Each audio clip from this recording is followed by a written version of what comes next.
প্রিয় দর্শক, আপনাদের সবাইকে স্বাগত এই সময় অনুষ্ঠানে। সঙ্গে আছি আমি এস আকাশ। আপনারা জানেন যে এই সময় আমরা সমসাময়িক বিষয় নিয়ে আলোচনা করে থাকি। আজ আমরা পাহাড়ে বিপর্যয় সে বিষয় নিয়ে আলোচনা করব। আপনারা জানেন যে পাহাড়ে পার্বত্য অঞ্চলের ভূমিধসে এ পর্যন্ত 1.5 শতাধিক মানুষ মারা গিয়েছে, অনেকে আশ্রয় কেন্দ্রে আছে। এর মধ্যে রাঙামাটির অবস্থা খুবই খারাপ, সেখানে যোগাযোগ ব্যবস্থা একদম ভেঙে পড়েছে, এখানে জ্বালানি সরবরাহ নেই বললে চলে এবং খাদ্য সংকটও দেখা দিয়েছে। তো এই যে মানুষের যে মানবতর জীবন যাপন করছে, এর কারণ কি এবং পাহাড় ধসের এই জন্য কারা দায়ী, এটা থেকে আমরা কিভাবে উত্তরণ ঘটাতে পারি, এসব বিষয় নিয়ে আলোচনা করব। আমরা দুজনকে আমন্ত্রণ জানিয়েছি আমাদের স্টুডিওতে। তাদের সাথে পরিচয় করে দিচ্ছি আপনাদের। আমাদের সাথে আছেন doctor S Maksud Kamal, professor দুর্যোগ বিজ্ঞান ও ব্যবস্থাপনা বিভাগ, ঢাকা বিশ্ববিদ্যালয়, এবং আমাদের সাথে আছে পল্লব চাকমা, নির্বাহী পরিচালক, কাপেং ফাউন্ডেশন। তা আপনাদের দুজনকেই স্বাগত জানাচ্ছি। স্যার, আপনাকে দিয়ে শুরু করি আলোচনা। আমরা এই যে বেশ কয়েকদিন ধরে আলোচনা হচ্ছে এই পাহাড়ের ধস বা পাহাড়ের কান্না বা পাহাড়ের বিপর্যয়, এটা নিয়ে যে পাহাড়ে কেন ধস হয় সেটা অনেক আলোচনা হয়েছে। এই গাছ কাটা বা মাটি কেটে ফেলা, তার যে পাহাড়ের যে বৈশিষ্ট্য নষ্ট করে ফেলা, ভূতাত্ত্বিক বৈশিষ্ট্য নষ্ট করে ফেলা, এগুলো আলোচনা হয়েছে। কিন্তু আপনার কাছে স্যার জানতে চাই যে আপনি দীর্ঘদিন ধরে দুর্যোগ ব্যবস্থাপনার সাথে জড়িত এবং পাহাড়ি অঞ্চলেও আপনি কাজ করেছেন, বিভিন্ন টাস্কফোর্সের সাথে আপনি জড়িত ছিলেন। এই পাহাড় কারা কাটে, গাছ কারা কাটে, তাদের শাস্তি হয় না কেন, বা পাহাড় কাটা বন্ধ হয় না কেন? ধন্যবাদ। বন্ধ না হওয়ার কারণ হলো আইন আছে, আইনের প্রয়োগ নেই। একদম সংক্ষেপে যদি আমরা বলি, এখন এই পাহাড় কারা কাটে, এটি আপনি সচরাচর পত্রপত্রিকায় দেখেন যে যারা প্রভাবশালী, রাজনৈতিকভাবে প্রভাবশালী, যারা আর্থিকভাবে সমৃদ্ধ, তারা রাতে সেই পাহাড়টা কেটে নেয় এবং সেই পাহাড় তারা কাটে। সাধারণত এটা অর্থের বিনিময়ে এই কাজটি হয়। যারা এই বিষয়গুলো দেখভাল করার কথা, তাদের সাথে যোগসাজশে এই কাজগুলো হয়। এবং অত্যন্ত দুঃখজনক, আজ পর্যন্ত যারা পাহাড় কেটেছে, পাহাড় কাটার জন্যে যে জরিমানার পাশাপাশি যে জেল হওয়া, এই বিষয়টি পরিবেশ আইনের মধ্যে উল্লেখ করা আছে। আবার পাহাড় কাটার সাথে সাথে যেহেতু ভূমিধসের বিষয়টি জড়িত, দুর্যোগ ব্যবস্থাপনা আইন যেটি আছে 2012 সালে যেটি হয়েছে, তাতেও কিন্তু উল্লেখ করা আছে। সেখানে উল্লেখ করা আছে একজন ব্যক্তিকে সর্বোচ্চ 1 বছরের জেল এবং পাশাপাশি তার 1 লক্ষ টাকার মতো জরিমানা হতে পারে। আর যে পরিবেশ যে আইন আছে সেখানেও অলমোস্ট একই রকমের বিষয় বলা আছে। কিন্তু আমরা আজ পর্যন্ত দেখিনি কারো এরকম জেল হয়েছে বা শাস্তি প্রয়োগ করেছে। কখনো কখনো সাধারণত শ্রমিক যারা অর্থের বিনিময়ে কাজগুলো করে, বা ট্রাকে করে মালামাল নিয়ে যাওয়া হচ্ছে, সেই ট্রাককে আটক করা হয়েছে।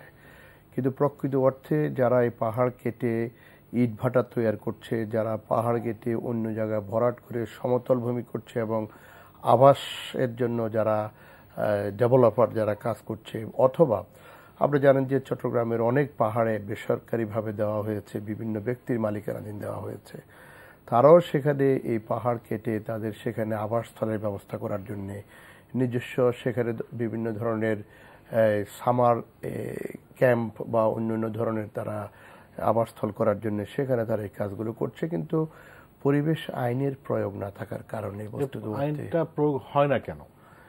যে কথা আমি বলছিলাম, পরিবেশের আইন আছে, কিন্তু যখন অর্থের কাছে সবকিছু, এখানে তাহলে দায়ী কারা? প্রশাসন নাকি রাজনৈতিক সংগঠন?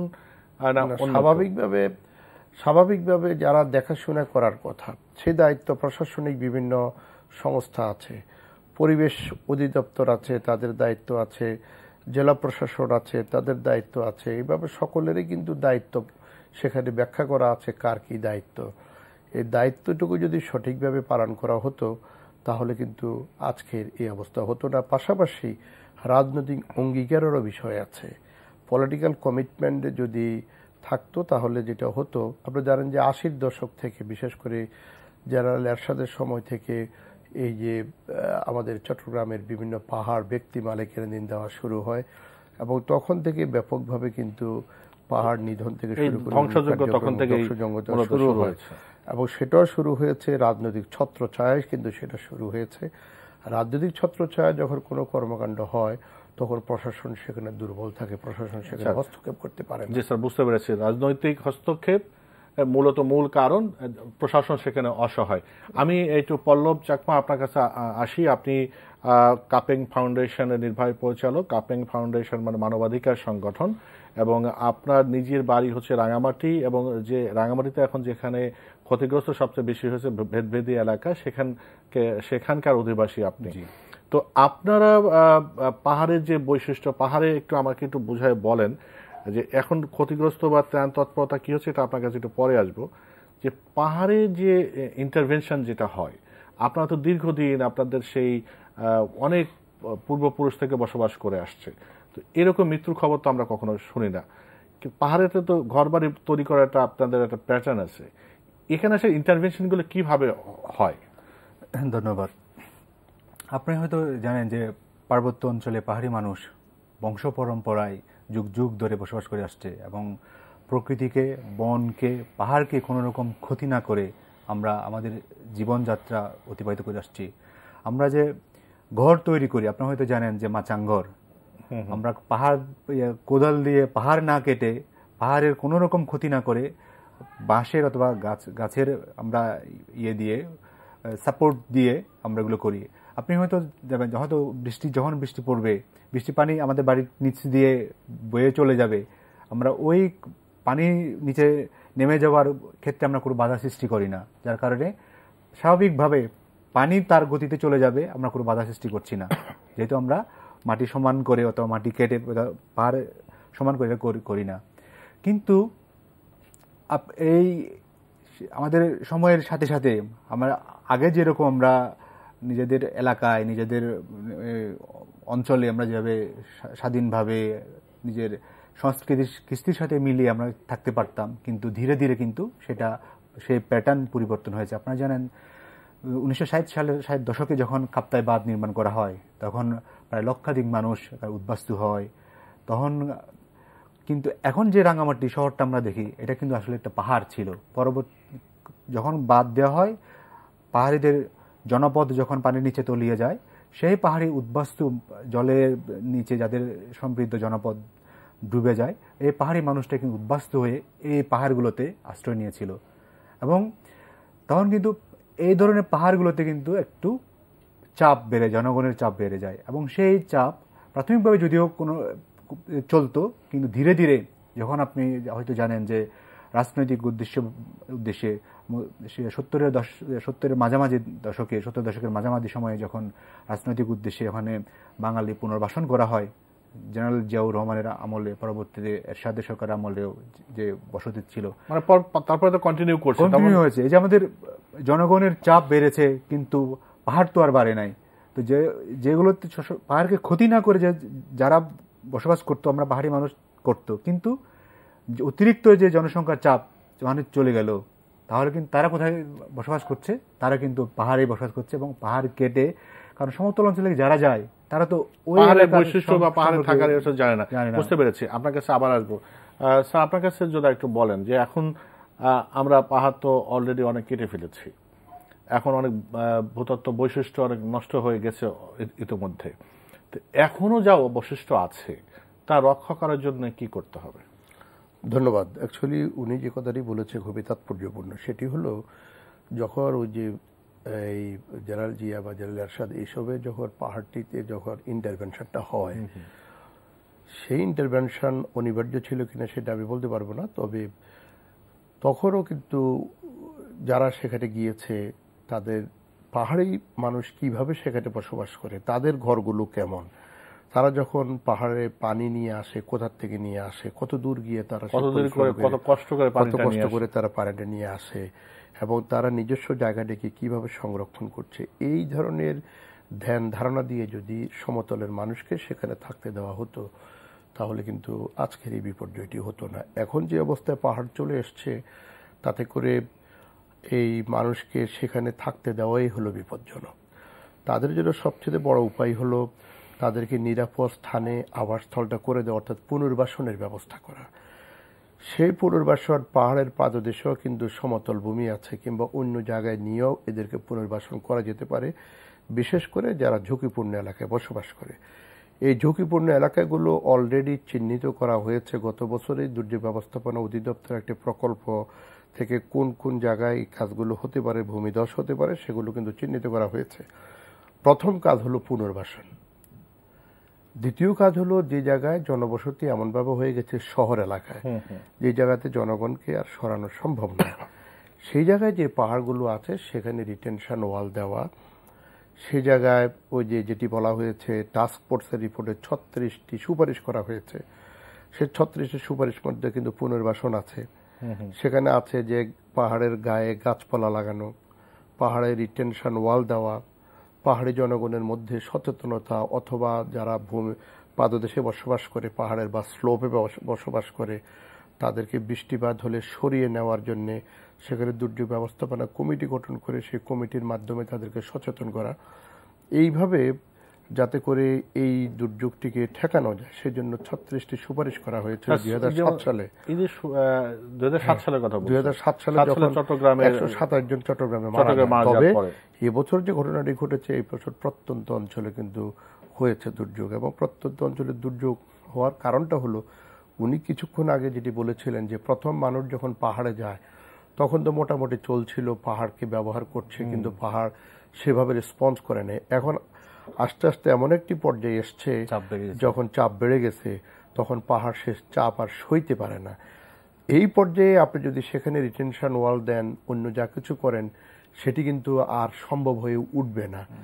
মূল কাজটা হলো পুনর্বাসন করা, পুনর্বাসন করে, এবং সেই পুনর্বাসন যদি আবার এভাবে করা হয়, শুধু তাদের আবাসনের ব্যবস্থা করা হয় কিন্তু জীবিকার ব্যবস্থা যদি না থাকে, তাহলে এই মানুষ আবার জীবিকার কারণে আবার তারা চলে যাবে পাহাড়ের কাছাকাছি তাদের জীবিকার জন্য। কারণ পাহাড়কে এখন তাদের কাল্টিভেশনের জন্য ব্যবহার করতে পারে, পাহাড়কে বনজ সম্পদকে উজাড় করার জন্য লাগানো এবং আবার সম্পদ কাটা সবকিছুর জন্য ব্যবহার করতে পারে। এই জন্য তাদের জীবিকার ব্যবস্থাটাও সেখান থেকে হয়।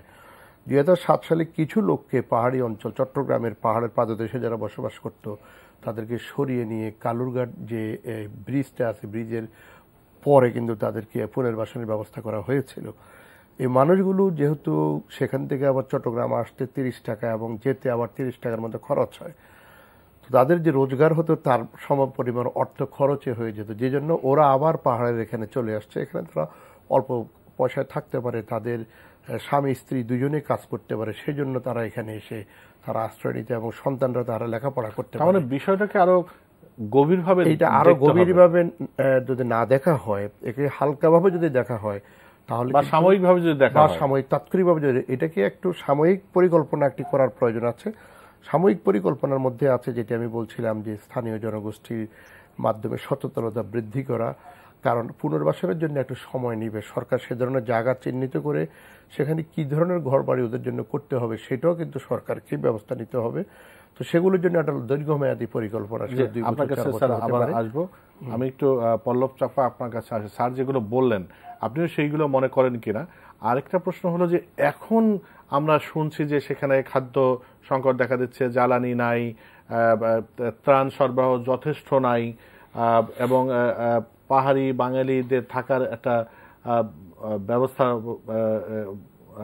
কি বলে, পাহাড়িরা একরকম থাকতে পছন্দ করে, বাঙালিরা একরকম থাকতে পছন্দ করে, সবাইকে এক জায়গায় আছে নাকি আলাদা সরকার শেল্টার আশ্রয় নিচ্ছে কিনা, আসলে বাস্তব অবস্থাটা কি সেখানে, কি মিডিয়া থেকে সবকিছু আসছে কিনা? স্যার খুব সুন্দরভাবে বর্ণনা করেছেন যে এই ধরনের সমস্যাতে উত্তরণের কি করতে হবে। যেহেতু অলরেডি জনগণের চাপ বেড়ে গেছে পাহাড়গুলোতে, তো পাহাড়ে যারা এখন ক্ষতিগ্রস্ত হয়েছেন তাদেরকে পুনর্বাসন করতে হবে। যদি পুনর্বাসন করতে হয় তাহলে অন্য কোথাও নিরাপদ জায়গায়, এবং তাদেরকে এই নিজেদের আয় ইনকামের করে নিশ্চিত করে যদি করতে পারে তাহলে খুবই ভালো। আর আপনি যে বলছেন যে হয়ে গেল, এত মহাপ্রলয় হয়ে গেল, এত মানুষের প্রাণহানি হয়ে গেল, যারা বেঁচে আছে তাদেরকে এখন এক হলো ত্রাণ বিতরণ ঠিকমতো করতে হবে, তাদেরকে যাতে সারভাইভ করতে পারে সেই জন্য সরকারি বেসরকারি যে উদ্যোগগুলো হচ্ছে সেগুলো আরও তৎপরতার সাথে করতে হবে। তো আমরা ইতিমধ্যে আমি খবর নিয়েছি এলাকার মানুষজনের কাছ থেকে, যারা এই ত্রাণ তৎপরতার সাথে বেসরকারি যারা জড়িত তাদের কাছ থেকে যে খবর নিলাম, সরকারের উদ্যোগ আছে, কিন্তু এত একটা বিপর্যয় হয়ে যাওয়ার পরে, আমরা তো মনে করি এটা জাতীয় বিপর্যয়, এত বিপর্যয় হওয়ার পরে সরকারের বিভিন্ন এখানে যে এজেন্সি, আমি বলছি বিভিন্ন মন্ত্রণালয়, এগুলো একসাথে আরও জোরালোভাবে কাজ করার একটা স্কোপ ছিল এবং স্কোপ আছে। কিন্তু জনগণ বলছে যে ধরনের তৎপরতা থাকা দরকার ছিল সরকারের প্রশাসনের পক্ষ থেকে, সে ধরনের তৎপরতা নেই। যেমন এই দুর্যোগ ব্যবস্থাপনার ক্ষেত্রে দুর্যোগ ব্যবস্থাপনা ত্রাণ মন্ত্রণালয় তাৎক্ষণিক কি ব্যবস্থা নিল, অথবা আমরা দেখেছি যে যেদিন ঘটনা ঘটলো 14 তারিখ সকালে চলে গেলেন আমাদের এই আওয়ামী লীগের সাধারণ সম্পাদক যে ওবায়দুল কাদের সাহেব, মাননীয় মন্ত্রী, উনি গেলেন, গিয়ে উনি ঘুরে আসলেন। ঘুরে আসার পরে উনি শুধু ডিক্লেয়ার দিলেন যে এখানে 50 লক্ষ টাকা বরাদ্দ দেওয়া হলো। মানুষ মারা গেল, 150 মানুষ মারা গেল, উদ্বাস্তু হলো অনেক মানুষজন, অনেক পরিবার, 1.5 লাখ টাকা তো কিছু হবে না। সেই জন্য আরও জরুরি ভিত্তিতে বড় ধরনের সরকারি বরাদ্দ দেওয়া দরকার, এবং যারা উদ্বাস্তু হলো, যারা এখন আশ্রয়কেন্দ্রে দিনপাত করছে, তাদেরকেও আরও দীর্ঘমেয়াদী যে সাপোর্ট দেওয়া দরকার সরকারের পক্ষ থেকে। আর প্রশাসনের পক্ষ থেকে আমরা আরেকটা শুনেছি যে স্থানীয় প্রশাসন, জেলা প্রশাসন উদ্যোগ নিচ্ছে ত্রাণ তৎপরতা চালানোর জন্য, কিন্তু সেক্ষেত্রে একটা স্থানীয় নেতৃত্বকে, আমি স্থানীয় নেতৃত্ব বলতে কেউ আওয়ামী লীগ বিএনপি না, ওখানে পার্বত্য চট্টগ্রামের ক্ষেত্রে এখন যে আঞ্চলিক পরিষদ, জেলা পরিষদ এবং স্থানীয় পর্যায়ে যে উপজেলা পরিষদ, তারপর হলো পৌরসভা, প্রত্যেকটা পরিষদকে কাজে লাগিয়ে সমন্বিতভাবে এরকম ঠিক এখনো হচ্ছে না বলে আমরা শুনেছি। কেবলমাত্র আওয়ামী লীগের নেতৃবৃন্দকে সাথে নিয়ে প্রশাসন এগুলো করছে, কিন্তু এখানে এই মুহূর্তে, দুর্যোগের মুহূর্তে এখানে কোনো দল মত নির্বিশেষে সবাই একসাথে কাজ করা দরকার।